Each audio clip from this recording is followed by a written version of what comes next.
तू आज म्हणजे complete sixer मारलीस। Sir thank you, तुम्ही लयच कौतुक करताय बघा माझं। पण सर मी हे जे काय जिंकलोय त्यात तुमचा आणि प्राजूचा लय मोठा वाटा आहे। होय होय सर, त्यासाठी थँक्यू तुम्हासनी। No problem. बरं तुम्ही आता जा, आराम करा, भेटू आपण उद्या। ऋषी सर, ते तुमचा फोन चार्ज झालाय ना? व झालाय ना का? मग आबासनी फोन लावा की, मला बोलायचंय त्यांच्या संग। अरे यार, बंड्याने सांगितलं होतं की कमळीचे आजोबा गेलेत हे तिला सांगायचं नाही, नाहीतर ती सगळं सोडून परत जाईल। गॉड, आता काय करू?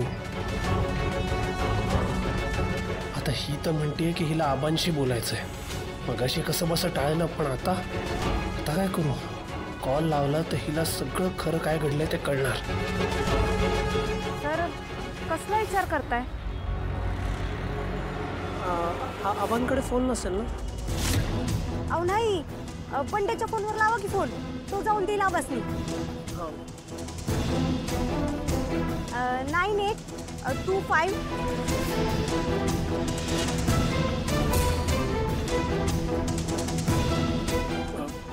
मी काय म्हणतो कमळी, म्हणजे आता किती वाजलेत बघ, खूप उशीर झालाय। आबा झोपले असतील ना आता? गावाकडची मंडळी या वेळेला सगळी झोपलेली असतात, तुला तर माहिती आहे। आत्ता फोन केला आपण आणि रिंग वाजून त्यांना अचानक टेन्शन आलं, एवढ्या रात्री कोणाचा फोन आला तर उगाच प्रॉब्लेम नको। काय वाटतं तुला? अहो सर, लावा लावा फोन, काय नाही होत। निंगे, अगं सर म्हणतायत ते बरोबर आहे, आता लयच उशीर झालाय आणि आबा झोपले असतील, उगाच त्यासनी कशाला उठवा आणि त्रास द्या। राहू दे, नंतर करूया। सर आम्ही जातो आता, तुम्ही बी जावा घरला, उशीर झाला, शिस्तात जावा। Bye bye. Sir Anika, Anika डोळे उघड। अनिका, निंगे अगं बघ की केवढं लागलंय। कमळे, जाऊन दे की मग, तसं भीम आकडे आपल्याला लय बडबड करते। सोड, अगं डोसक्यावर पडलेस का तू? कळतं का तुला किती लागलंय? बघ की, पाणी दे लवकर। अनिका, काय काय झालंय? तरी पाच तिलाच पाणी। अनिका डोळे उघड। अनिका, हे घे।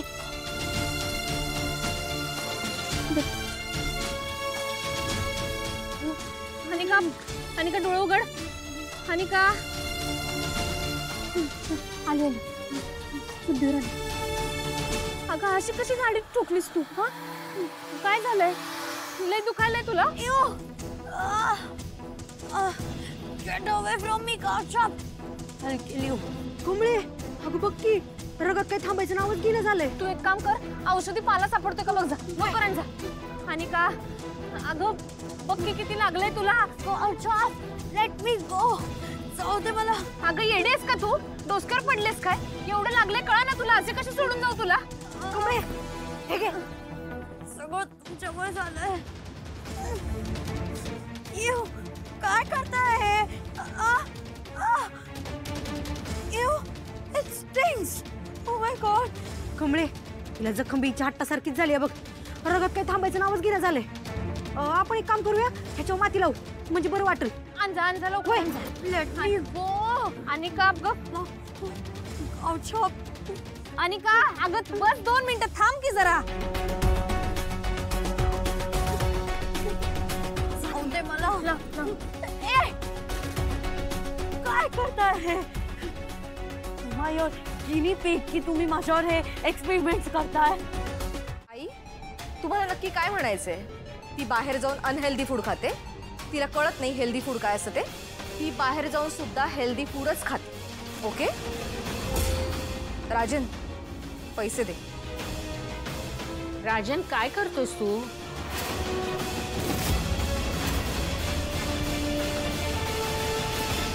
ठीक आहे, एक काम कर, तिला स्वतःची गाडी दिलीस आहेस, क्रेडिट कार्ड दे, बॅग भरून पैसे दे, आणखीन काही राहिलं असेल तर तेही दे, म्हणजे ती अजून बिघडायला मोकळी। तुमच्या अशा वागण्यामुळेच कशाचीच किंमत राहिलेली नाहीये तिला, बेलगाम झालीये ती। म्हणूनच अशी वागते की शर्मेने मान खाली घालायला लागते। काल काय झालं बघितलंस ना? बक्षीस मिळालं तिला, तिचं नाव पुकारलं गेलं, स्टेजवर तिला बोलवलं, काय केलं तिने? सरळ कार्यक्रमातून उठून निघून गेली बाहेर. हे वागणं बरोबर आहे? अरे रागिणी आणि कामिनी सारखे तू सुद्धा तिचे अतिलाड करून तिच्या अशा वागण्याला खतपाणी का घालतोयस? वहिनी, खरं तर तू तिथे बोलायला हवं होतंस की अनिकाला रनरअप का, तिला पहिलं बक्षीस का नाही, ते तू तिथे विचारायला हवं होतंस. ती कमळी काय हिच्यापेक्षा उजवी आहे का? अर्थात. कामिनी, ही गोष्ट तुला न कळण्या इतकी कठीण होती.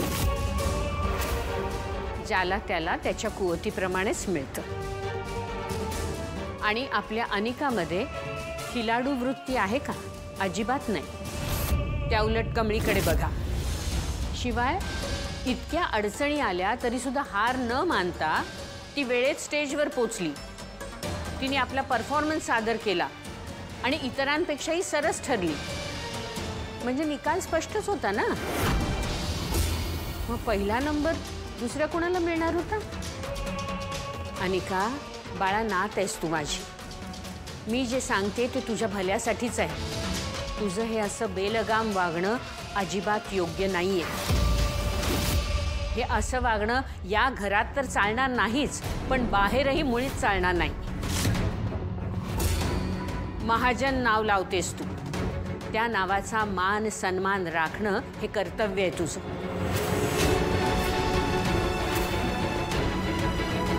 राजन, जरा येतोस? मला तुझ्याशी थोडं बोलायचं.